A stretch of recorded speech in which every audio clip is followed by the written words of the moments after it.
So, little solo episode here, just because it came to my mind today, just to have a chat about this, because it's Carabao Cup final day today. So Sunday, the 22nd of March, 2026. It's Arsenal versus Man City in the final. Arsenal's my team, has been my team since I can remember. Since I can remember, basically. Remember going to Highbury in the sort of, I guess, the early 90s. Can't remember exactly my first game, but I'm pretty sure it was a nighttime game at Highbury, so under the lights, special atmosphere. For anyone that didn't go to Highbury, obviously, you wouldn't perhaps kind of know what I'm talking about, but it's that experience of like like a smaller stadium set around like a housing estate, close to the road, the houses close to the road. Felt very intimate, almost like it was compact. It was a little bit claustrophobic. It was all those things add to the atmosphere. And then, you got the sights and the sounds of the supporters, the songs, the smell of the burger van, the to and fro, the hustle and bustle of the whole experience. And it's really like for me anyway, really one of those formative experiences as a probably, I don't know, 7-8-year-old child, something like that. It's not something I didn't actually bond with my dad over football.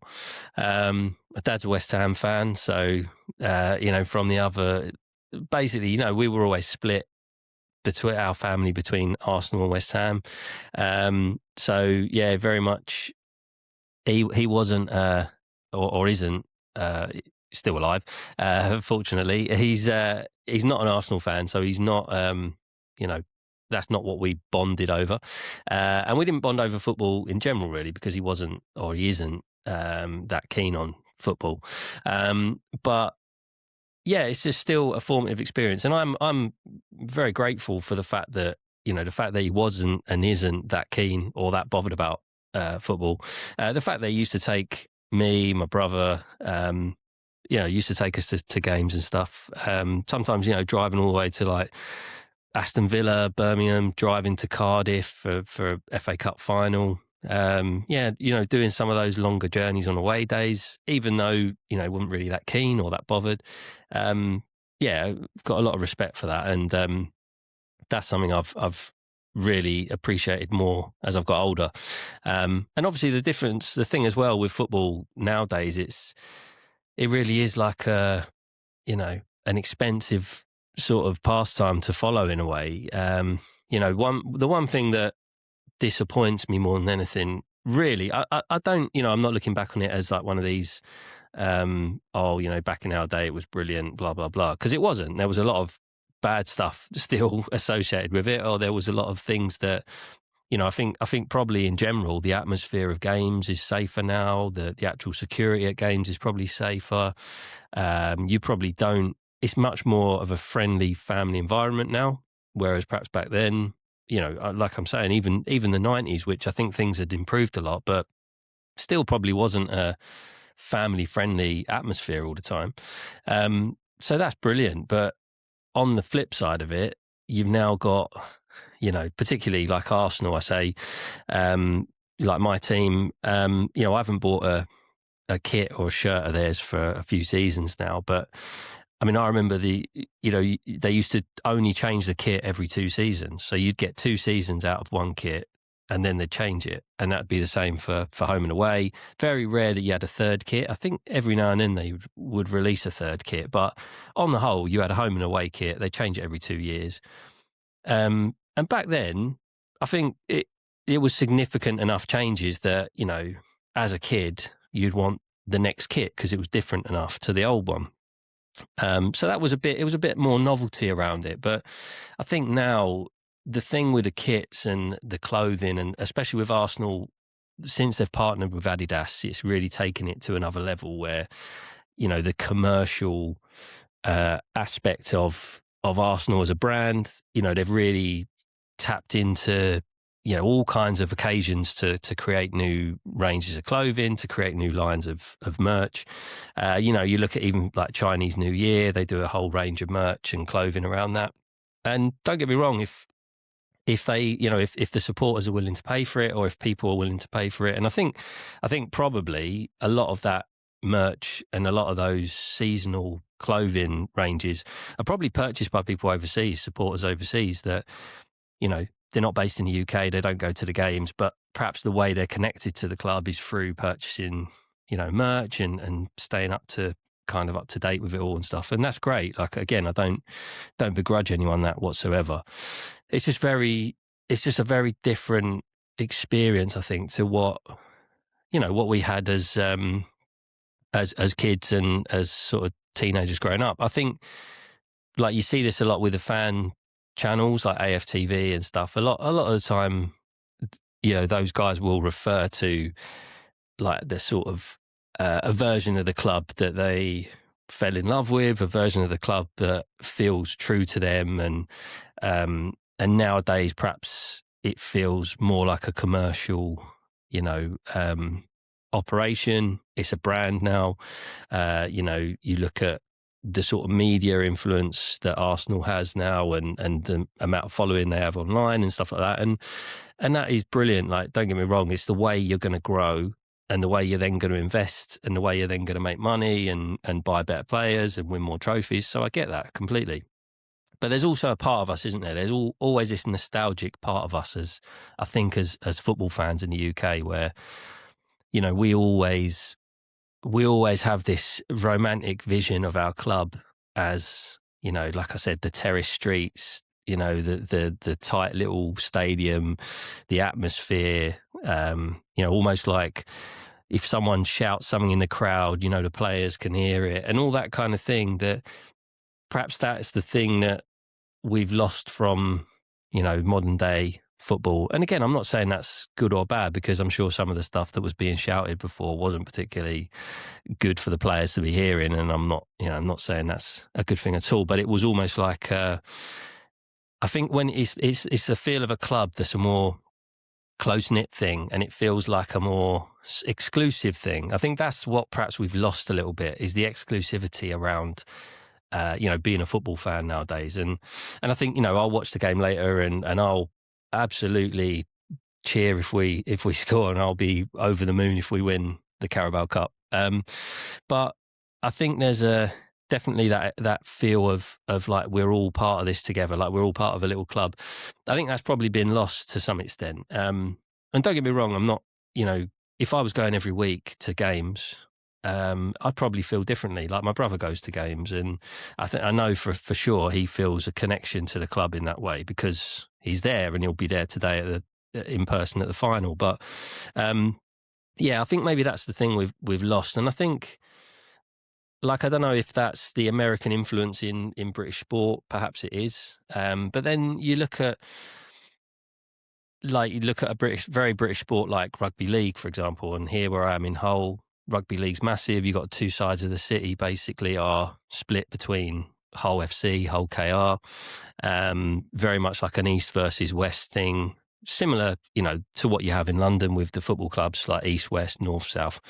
But it's not quite as commercialised, rugby league. It's nowhere near as commercialised. The money isn't there for it, but they're trying to do it. Hull KR played a game in Las Vegas just a couple of months ago, or was it last month, I think? And, that's obviously part of a push to connect with the Australian rugby league system, as well as, a massive supporter base in the US. And ultimately, that's what they're all trying to do, isn't it? They're trying to tap into massive supporter markets in the likes of United States or North America, China, other parts of like Asia, the Middle East. So yeah, I completely get that. And from a revenue perspective, from a growth perspective, that's massive and that's important. But again, it's just, I don't really know where I'm getting to here with any conclusion, and I'm not really kind of going down that route. But I'm just I think it's an interesting thing. It feels quite poignant today to sort of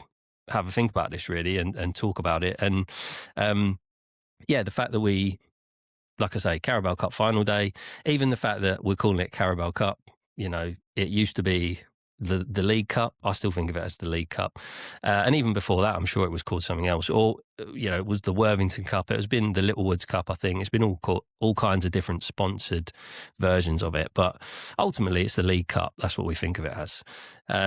It's just interesting to sort of muse on these things, really, on the day of the final. So, ultimately, as a football fan, I'm looking forward to, it being a good game. Obviously, want Arsenal to win. But equally, I just want it to be an entertaining game as well. And I enjoy watching Man City as well, to be honest. I think, they're a great side. And whenever you watch these teams, like these innovative teams and how they perform and the likes of Pep and people like that, who, have created this system of playing, or they created this system of how the team is set up, it's, in a way, we're privileged to see that, because you don't get that in every lifetime. You don't get that in every generation. So we are privileged to see that. And equally with like Arteta, the Arsenal manager, the way he's created this system of playing, this style of playing, we're privileged to see that as Arsenal fans. Don't get me wrong. We were privileged under Wenger as well. And, going back before that, I can't say we were necessarily as privileged with the style of play and how the team was set up and stuff. But we had, back then it was more about individual names, individual players like the Ian Wrights, Dennis Bergkamps, even Paul Merson, Freddie Ljungberg, all these, Tony Adams, these were icons of Arsenal, really. Do we have icons of Arsenal in the team now? Possibly, and possibly they'll stand the test of time. It's harder, I think, to pinpoint players like that within this current side.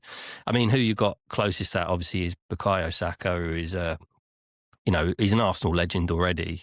There's no doubt about it. And hopefully he'll go on to captain us for, 5-10 years into the future. But, I just think the game is slightly different. And again, I'm not one of these. I'm not saying it's better back in the day and it's terrible. Look what's happened to it now.